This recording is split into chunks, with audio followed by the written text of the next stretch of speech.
د روجې په حالت کې غسل واوړي نو بیا مسله څنګه ده؟ د سړي روجه ده ټیک شوله او غسل پې باندې واوړي او د روجې حالت دی نو اوس بس چل کوي غسل به څه طریقې سره کوي یوه دویمه ګوره اهمه خبره دا ده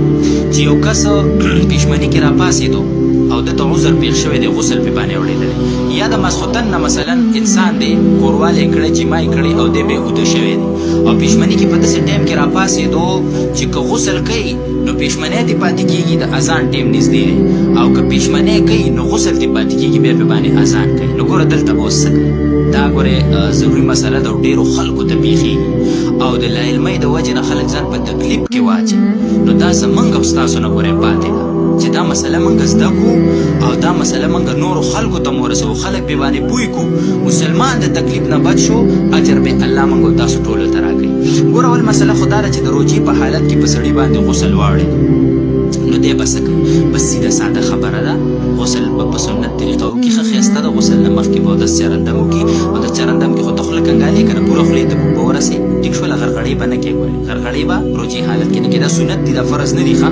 او دغه شان پوزه چې ده نو دا به ترخې نه حلق ته به اوبه نه رسوي د پوزې کومه دا د نرمۍ حصه ده دا نرمه بس دې ته به اوبه ورسوي چې تا ته پته ولګي چې زما دیزې پورې دا پوزه چې ده دا لنده شوله او ټول بدن به لونکي بس ماښام به یې ګورې غرغړو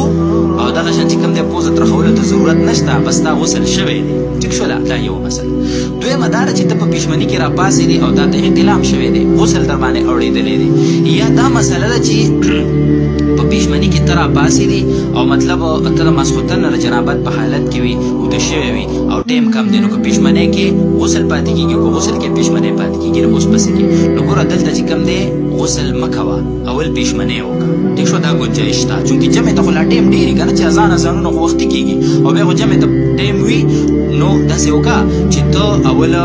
دغه وکړه پېشمنۍ وکړه لاس خوله به پاک وینځي او ښایسته به پېشمنۍ ته کښېنې پېشمنۍ به وکړې د هغې نه پس به بیا څه وکړي که په تا باندې د اذان ټایم راغلی و که نه او صبح صادق ته داخل نه و خو بس ټیک ټاک و نه صبح صادق داخل شوی او مطلب نو دا د روجې نیت نه دی دا د غسل په حالت کې ټیک دی ښه یو سړی وایي زه د جنابت په حالت کې ملکه زه د روجې نیت کوم نو دا روجه به زما صحیح وي که صحیح به نه وي نه که ته د جنابت په حالت کې مې نو روجه ستا بلکل درسته ده او چې د پېشمنۍ ټایم تا نه ځي نو پېشمنۍ ضروري دی ځکه د ورځې به بیا ته په تکلیف کې نو لحاظه ته پېشمنۍ وکړه او غسل چې کوم دی دا وروسته کړه او که په تا د اذان ټایم راغی بس سیده ساده او سمپل خبره ده ښه ښایسته به ټول بدن لونکي ټیک شوله او خولې ته به اوبه واچوې چې ټولې خولې ته اوبه ورسي غرغړې به نه کې او د پوزې نرمۍ حصې ته به اوبه ورسې پوزه به ترخې نه حلق ته به اوبه نه رسې بس دا طریقه ده ماښام نه غرغړو ته ضرورت شته او نه پوزه ترخولو ته ضرورت شته او چې دا د پېشمني په ټایم کې کومه مسله وه د تکلیف دا هم ختمه شوله نو ګوره دا ضروري مسلې دي وړې وړې مسلې دي خلک دې نه دي خبر